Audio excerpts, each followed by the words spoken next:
Your Excellencies, distinguished guests, ladies and gentlemen, today the President of Lithuania, Gitanas Nausėda, NATO Secretary General Jens Stoltenberg, and the Minister of Defense of Germany, Boris Pistorius, are visiting the General Silvestras Žukauskas training area to observe the Lithuanian-German military exercise Griffin Storm. We are now starting their joint press conference. The press conference will be held in English. We'll start by hearing statements by the leaders, and after they will proceed to answer free media questions. I invite His Excellency, the President of Lithuania, Gitanas Nausėda, to start. Mr. President, the floor is yours. Good afternoon, dear Jens, dear Boris, ladies and gentlemen. I'm glad to welcome you in Lithuania at the Lithuanian-German exercise Griffin Storm. It is of a significant importance for Lithuania to have our allies by our side, especially in the current security context in the region. We are at the front line of that alliance. Our border is a NATO border. Russia is executing its bloody war operations just at our doors. Recent events in Russia exposing instability of Kremlin regime and having the Wagner Group on the ground in Belarus could have additional security implications on Lithuania and the entire region.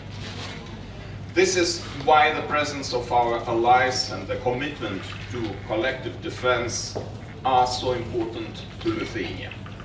The alliance is as strong as its most exposed spots are, and NATO's eastern flank is exactly that spot. Last year in Madrid, the allies made decisions towards strengthening the eastern NATO flank. I'm glad to see these decisions already being implemented here in Lithuania by the permanent presence of the German Forward Command element and regular exercises of German brigade units in our country. Let me emphasize that the deployment of the German brigade in Lithuania is a national security priority for Lithuania. We have allocated significant funds building infrastructure and working on creating excellent training conditions on the ground. Boots on the ground is our absolute priority, and as a host nation we will do our part to provide all the necessary support. Lithuania takes its security and its commitment as a member of NATO very seriously. We are already allocating 2.5% of our GDP to defense spending, with additional opportunities to spend more as a host nation to welcome additional NATO forces. We invest in the infrastructure of military mobility and military ranges, and work to empower our defense industry to be able to contribute to our national and shared NATO needs. We are most thankful to our German colleagues for their long-term commitment to Lithuania's security, the security of the entire region, and their demonstrated leadership in this domain. However, it's important to not stop where we are and continue working on boosting our deterrence and defense. The summit in Vilnius taking place in a couple of weeks will be the right moment for that. We need strengthened regional security and military preparedness. Approving regional defense plans is of great importance. I'm glad that we are already able to reach an agreement on NATO's rotational air defense model in the Baltic countries. It is a significant milestone in strengthening our security. We should continue moving in this direction in unity and with resolve. Dear Jens, dear Boris, thank you once again for being here today, and thank you for your commitment to our collective security. Thank you. Thank you, Mr. President. I invite the Secretary General of NATO, Jens Stoltenberg, to take the floor. Dear Gitanas, dear Boris, it's good to be together with both of you here today and to watch this exercise, which is so important for the whole alliance. And it's also great to be together with you just 2 weeks from the Vilnius summit, the NATO summit here in Lithuania. We just had the opportunity to meet some of the Lithuanian and the German troops participating in exercise Griffin Storm. And I thank them for their impressive skills and service. Griffin Storm is one of the biggest exercises in the region this year and demonstrates the ability to rapidly scale up the German-led NATO battle group to brigade size. With the German personnel and the military vehicles deployed operating seamlessly alongside the Lithuanian forces.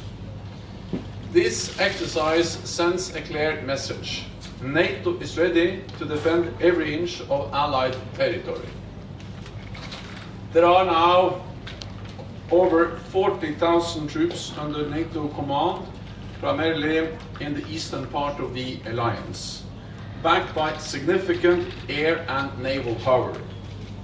We are demonstrating that we can also reinforce quickly whenever needed. Further strengthening our deterrence and defense will be high on the agenda at the Vilnius summit. We are now putting in place new regional plans with specific forces and capabilities assigned to the defense of specific allies. These forces will exercise together regularly. We have also agreed a new rotation model for air and missile defense, to allow for swift transition from air policing to air defense. The accession of Finland and Sweden to NATO will further strengthen Baltic security.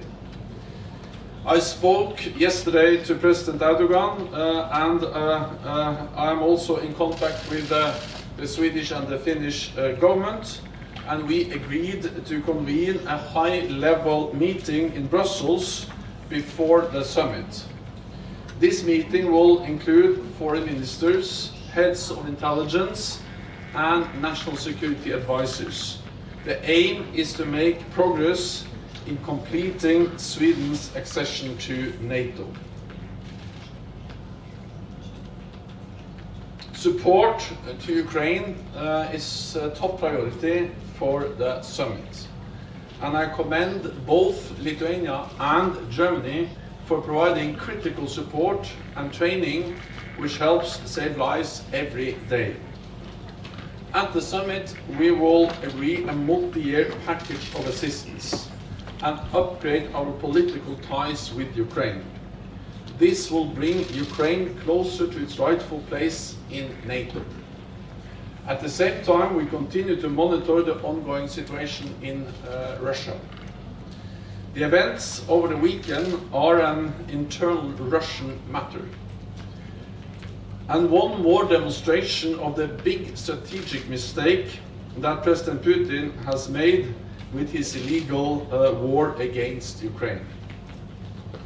NATO is also monitoring the situation in Belarus. Allies condemn Russia's announcements about the deployment of nuclear weapons to Belarus. This is reckless and irresponsible. We don't see any indication that Russia is preparing to use nuclear weapons, but NATO remains vigilant. We call on Belarus to stop its support for Russia's illegal war in Ukraine. Moscow is attempting to intimidate us and deter us from supporting Ukraine. But we will not be intimidated. We will continue to stand with Ukraine for as long as it takes. And we will defend all allies against any threat. So, Mr. President, Minister, it's great to be together with you here today. And I look forward to continue to work with you and to welcome you to the Vilnius Summit. Thank you. I invite the Minister of Defense of Germany, Boris Pistorius, to take the floor. Thank you very much, President, dear Jens. Ladies and gentlemen, this exercise really was very, very impressive. The members of the North Atlantic Council quite agree, I think, and I would like to thank them for their visit here. I really appreciate that. The men and women of Armored Infantry Brigade 41 of the Lithuanian Algirdas battalion gave a spectacular performance. And the cooperation with our Lithuanian friends works very well, has been working very well during the last almost 7 years. And I'm really very grateful in the name of all my troops for the outstanding hospitality of Lithuania. Thank you very much. Armored Infantry Brigade 41 has shown us that they have got what it takes. This is very important too. 1,000 troops, 350 vehicles deployed to Lithuania at a very short notice, just 24 hours, something like that. This was prepared by the forward command element. In Lithuania, they make a powerful contribution to defend NATO eastern flank. Stand side by side with their allies, ready to defend Lithuania together when it is necessary. Now we are looking towards the NATO summit, which also will be protecting at short notice with our additional capabilities, which means we will protect the summit with our air defense capabilities. And I expect we will achieve good results that will continue to challenge us. Let me add something which I already mentioned earlier this day. Germany used to be the eastern flank of NATO territory until the end of Warsaw Pact. And we could always rely and always trust in our allies in NATO, which were always willing and able to protect our security and our freedom in Germany as a very exposed country at the eastern flank of NATO at that time. And nowadays, eastern flank is, for example, the Baltics, Poland, Slovakia and other countries. And Slovakia and Poland and the Baltics are very much exposed in a special way, of course, because of the geographic situation. And Germany, as the biggest economy in Europe and an important member of NATO, of course, is willing and will be able to take responsibility now for the new eastern flank after more than 3 decades. We are willing to contribute our part to protect it. And that means precisely Germany is ready to deploy a robust brigade in Lithuania on a permanent basis, provided that adequate infrastructure, for example barracks, exercise infrastructure, ammunition depots are given, and that SACEUR, of course, maintains the flexibility needed according to NATO planning. This is very crucial too. So therefore, I'm very glad to be here again, and it's certainly not my last time in Ukraine. Thank you very much. Thank you. I invite the media representatives to pose their questions. Please take a microphone, introduce yourself, and indicate who you're addressing your question to. Thank you, Christina. My name is Saulis Jakučanis. I'm from news agency Baltic News Service. I have a question for the German Minister of Defense, Mr. Pistorius. Minister, when Germany will make a decision regarding sending air defense capabilities to Lithuania under this new air defense model, which was agreed in NATO several weeks ago? And also on the other matter, touching upon the press conference previously, which where you took place in Vilnius airport, can you indeed confirm that there are Wagner units being stationed to Belarus? Thank you very much. And also, can you confirm that Wagner units are being stationed in Belarus? Thank you. And President Nausėda, I also have a question for you. What are the other countries except Germany Lithuania is negotiating to send to deploy air defense capabilities? Thank you. From my part, I don't have any newer information about the deployment of Wagner troops or units into Belarus. And what about air defense? Air defense, when you will make the decision to send units to Lithuania? Air defense, well, we made our decision for the summit this year, but not more at the moment.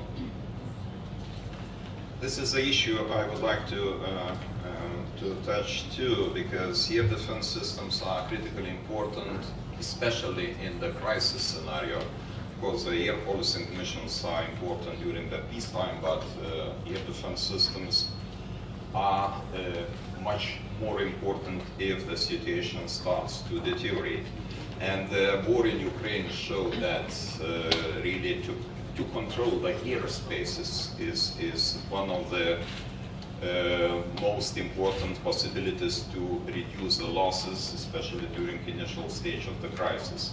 But regarding your question, yes, Minister already mentioned that now we are talking about air defense systems provided during the NATO summit and shortly afterwards.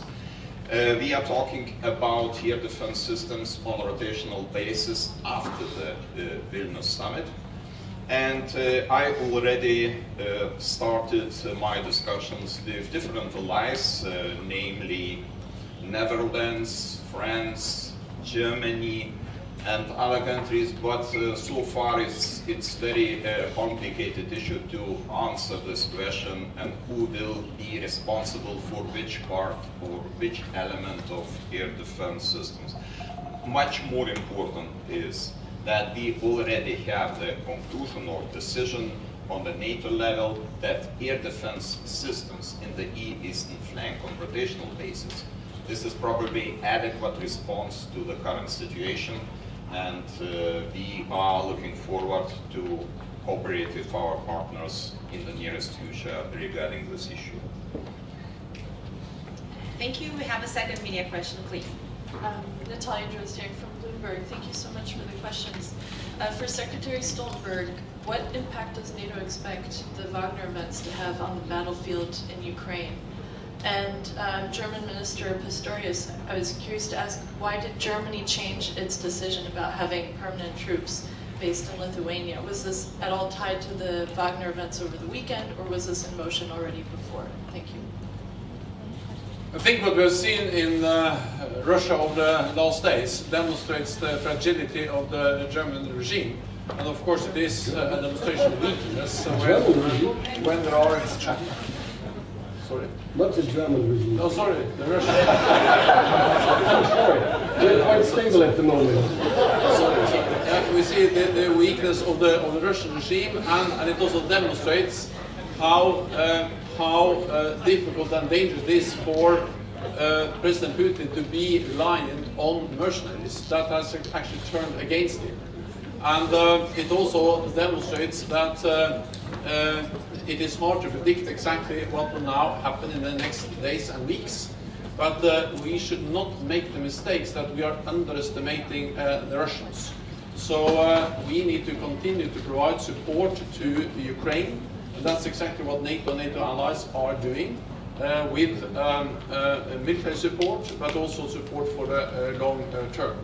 And that's in a way what we can say today about the effects on the battlefield in Ukraine. To your question, it is not really a change of our position. What I wanted and what I did emphasize today was to say we are willing to do that under two preconditions. And the one is, of course, the infrastructure which the Lithuanian government is willing and prepared to provide as soon as possible. And we agreed to build up the brigade in the same speed like improving, like building up the infrastructure succeeds in Lithuania. And the second point is very important too, regarding and looking to Jens Stoltenberg. Of course, SACEUR has certain interests and very important interests too. So we said he has to have the possibility to maintain military flexibility at the eastern flank, which is very important too. So if he does not disagree, if he doesn't disagree, we will go on and proceed in that way. From my side, I can only assure you that our part of the job we will do as good as possible and as quick as possible, meaning elements of infrastructure in order to accommodate the brigade size presence of German troops in my country. Thank you. We have time for one last question, please. Thank you very much. Michael Fischer, German press agency. I have a question for Secretary General, first of all. Does NATO need to react in any way on the recent developments in Russia? President Nausėda, for example, suggested yesterday to strengthen the eastern flank of NATO right now if the Wagner troops will settle in Belarus. Is that an option from your point of view, or are there any consequences for the NATO-Russia Founding Act? And my second question to you would be, what message goes out from the permanent deployment of the German brigade that was announced by Minister Pistorius today? What message goes out to Mr. Putin and Mr. Lukashenko from that deployment? And Mr. Nausėda, a question on the brigade too. The condition is that Lithuania builds the infrastructure for the brigade. By when will that be finished?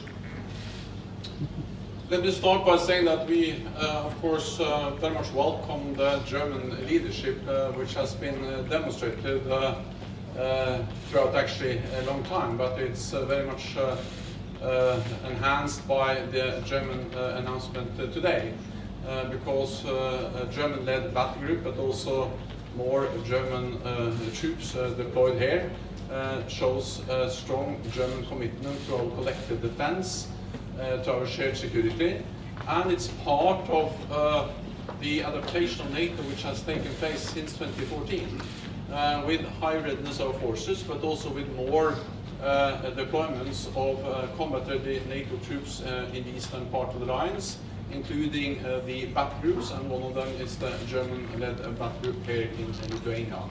So this demonstrates German leadership, German commitment to our transatlantic bond, and it also demonstrates the value of a multilateral NATO commitment to a country like Lithuania.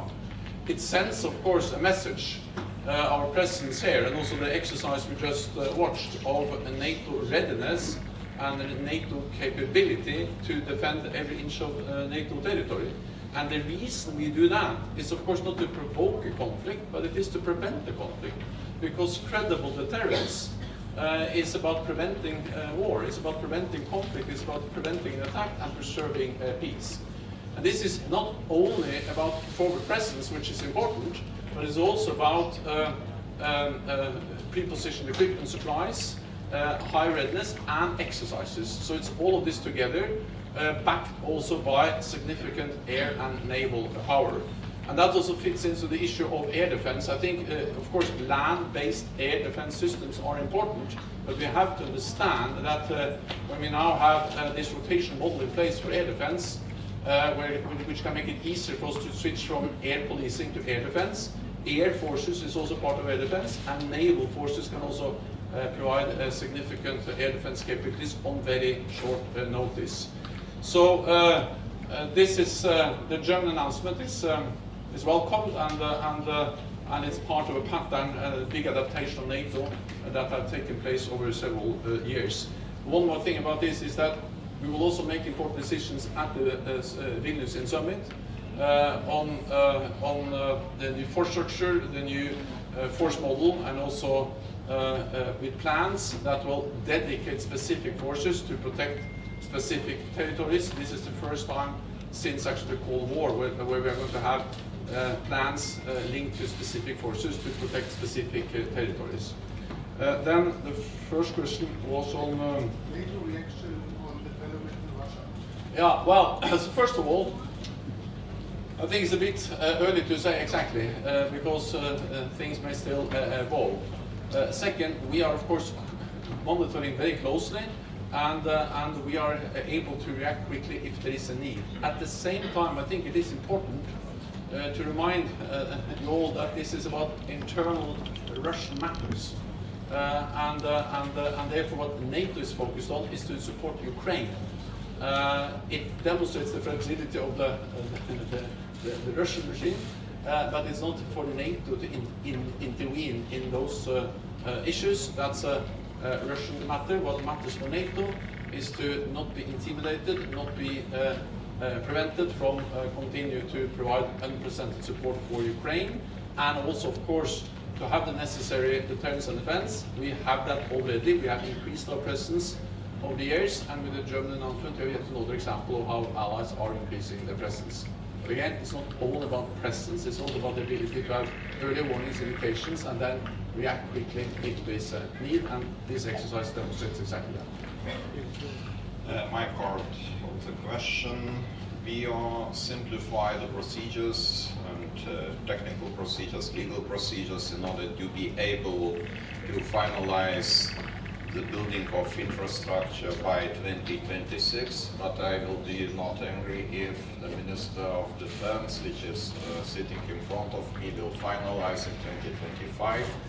Anyway, we have a strong political commitment in Lithuania to find out the necessary financial resources in order to be able to finance the needs of infrastructure, but of course, hand in hand, modernization of our armed forces is a very important priority to us.